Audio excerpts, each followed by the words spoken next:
দেখো রিয়া, তুমি পড়াশোনাতে বেশ ভালো আছো, তাই আমি বলছি তুমি এসএসসি পরীক্ষাটা অবশ্যই করে দিও, ওটা কখনো মিস করো না। ঠিক আছে স্যার, আমি নিজে থেকে যতটা পারবো আমি চেষ্টা করব। তুমিও চেষ্টা করবে, ঠিক আছে? তুমিও পড়াশোনাতে ভালো আছো। ঠিক আছে স্যার, আমরা এখন আসছি।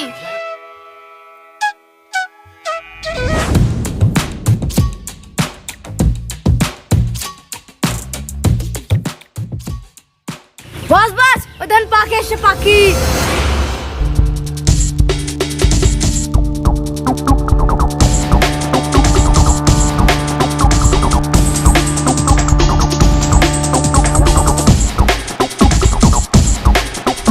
কি সুন্দরী, এত তাড়াতাড়ি কোথায় যাচ্ছ?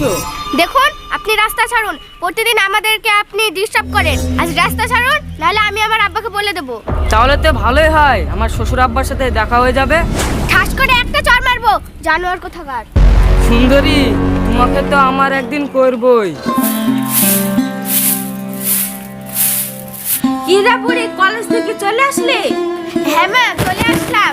তোমাকে একটা কথা বলবো, কিন্তু বলবো বলবো করি আর বলা হয় না। কি কথা মা, বল। আমি যখন কলেজ থেকে বাড়ি আসি, ওই পাড়ার ওই রাজিবুল আমাকে প্রতিদিন ডিস্টার্ব করে আর আমাকে বাজে বাজে কথা বলে। ওর জন্য ঠিক মতো আমি রাস্তা দিয়ে যেতে পারি না। তুমি একটু বলো না আব্বাকে। সে কি রে মা, তুই আমাকে আগে কখনো বলিসনি? বলবো বলবো করি, কিন্তু বলা হয় না। আজকে আসার পথে বাজে বাজে কথা বলেছে। ঠিক আছে মা, তুই ঘরে যা, তোর আব্বা আসুক, আমি সব বলছি।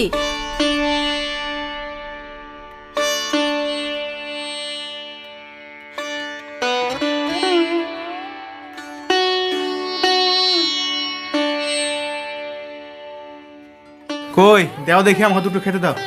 দিচ্ছি। আর তুমি একটু শোনো না, ওই পাড়ার ওই রাজিবুল তোমার মেয়েকে রোজ ডিস্টার্ব করে, তুমি একটু কিছু করো না। হ্যাঁ, সে কি? তুমি দাঁড়াও, আমি এক্ষুনি ওর বাপের বাড়ি যাচ্ছি।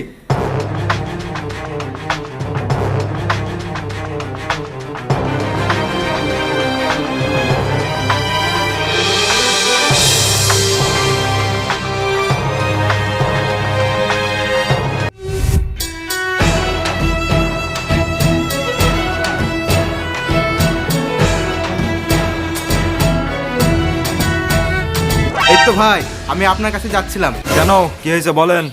তেমন কিছু না, আপনার ছেলে আমার মেয়েকে রাস্তায় ডিস্টার্ব করে, আপনি একটু বারণ করবেন, ঠিক আছে? আরে দাদা, আজকালকার ছেলে মেয়ে একটু তো ওরকম করবেই, তাই বলে কি রাগ করলে হবে? দেখুন দাদা, আমরা গরিব মানুষ, রাস্তাঘাটে কেউ যদি এভাবে দেখে আমার মান সম্মানটাই চলে যাবে। আরে দূর মশাই, আপনার মান সম্মান গেল তো কে এলো? পারলে আপনার মেয়েকে যান আটকেলেন গা। আপনার মান সম্মান গেল তো আমার কি? যান, আপনি যা ইচ্ছে তাই করুন গা।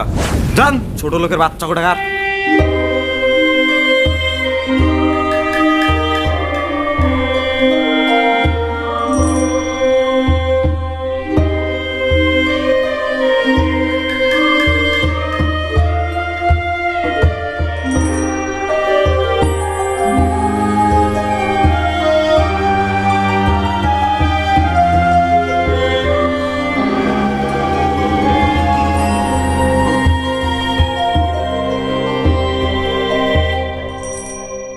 কি গো, কি হলো? আরে কি বললো?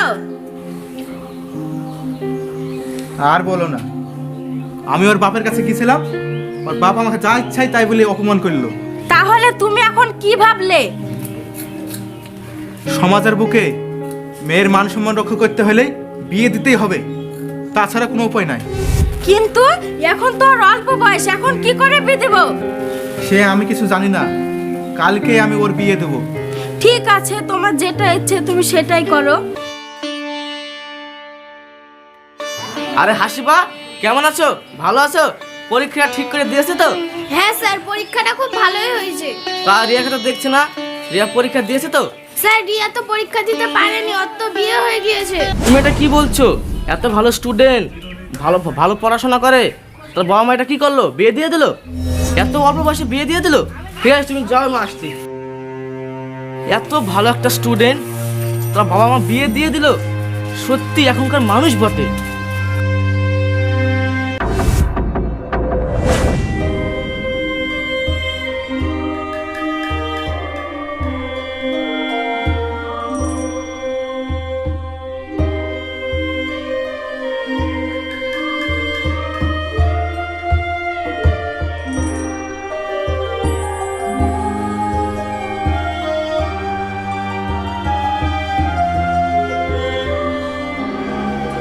আসুন আসুন মাস্টারমশাই আসুন, আমার সব শেষ হয়ে গেল মাস্টারমশাই, সব শেষ হয়ে গেল। এখন আমরা কি নিয়ে থাকবো মাস্টারমশাই? এখন আমরা কি নিয়ে থাকবো? এখন আর কেটে কি হবে, যা হবার তা হয়েই গেছে। অত একটা বাচ্চা মেয়ে আপনারা যখন বিয়ে দিলেন, তো আপনার বিবেক কাজ করেনি যে ওদের একটা বাচ্চা মেয়ের আপনারা বিয়ে দিচ্ছেন, কি হবে না হবে ভবিষ্যতে একটু ভেবে দেখেননি? কি করবো মাস্টারমশাই, সমাজের বুকে আমার মেয়েটা যে কলঙ্কিনী হয়ে যেত। সাধারণত প্রত্যেকটা পরিবারে এরকম ঘটনা ঘটে থাকে। কেন দেশে আইন বলে কোনো জিনিস নেই?